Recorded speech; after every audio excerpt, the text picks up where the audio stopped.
कंबल मिल गया, मेहरबानी नहीं जनाब जी। इस तरह तुसा नवा दे दिता, बेहतरीन सियाल लग जासे। मेहरबानी, शुक्रिया।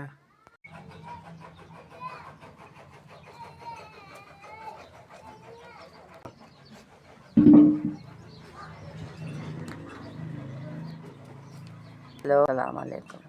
मेरे थोड़े कंबल मिल गया, बिस्तरा तुसा मैंने नवा बिस्तरा दिता। मेरी बड़ी सर्दी सोहनी टप जैसे अल्लाह तंदुरुस्ती दी, कोई नहीं सोच ही काज मैंने नवा कंबल दिता ने मैंने मिल गया। अल्लाह सुख दिने लाऊगी, मैं थोड़े बड़ी खुश हाँ।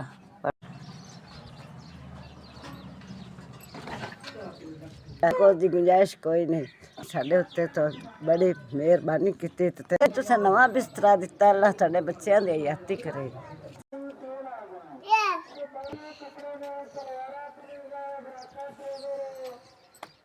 ਤੁਹਾਡੇ ਲਈ ਕੰਬਲ ਇੱਕ ਮਿਲ ਗਿਆ ਹੈ। ਛਪਰੀ ਦੇ ਹੇਠ ਪਈ ਰਹਿੰਦੀ ਆ, ਮੇਰੇ ਕੋਲ ਬਿਸਤਰਾ ਕੋਈ ਨਹੀਂ, ਮੈਨੂੰ ਕੰਬਲ ਢੀਜ ਗਿਆ।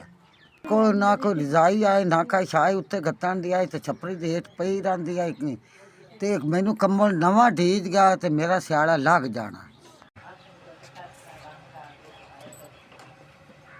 ਮੈਨੂੰ ਇਹ ਕੰਬਲ ਮਿਲ ਗਿਆ। ਅੱਲਾ ਤੁਹਾਨੂੰ ਘਣਾ ਦੇਵੇ, ਤੰਦਰੁਸਤੀ ਦੇਵੇ। ਤੁਹਾਡੀ ਮਿਹਰਬਾਨੀ। ਅਸੀਂ ਕੁਛ ਬਣਾ ਨਹੀਂ ਸਕਦੇ, ਨਾ ਸਾਡੇ ਕੋਲ ਮੰਜੀ ਨਾ ਬਿਸਤਰਾ। ਨਵਾਂ ਕੰਬਲ ਦਿੱਤਾ, ਅਸੀਂ ਕੋਈ ਸ਼ੈ ਵੀ ਨਹੀਂ ਬਣਾ ਸਕਦੇ। ਤੁਹਾਡੀ ਮਿਹਰਬਾਨੀ।